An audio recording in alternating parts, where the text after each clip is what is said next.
नमस्कार, प्रणाम, अस्सलाम वालेकुम भाइयों लोग।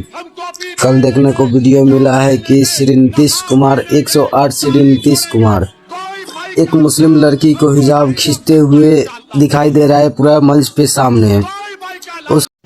रुको जरा, सब्र करो कि जब तक दुनिया बाकी रहेगी हम टोपी पहनेंगे, हिजाब पहनेंगे, नकाब पहनेंगे, दाढ़ी छोड़ेंगे।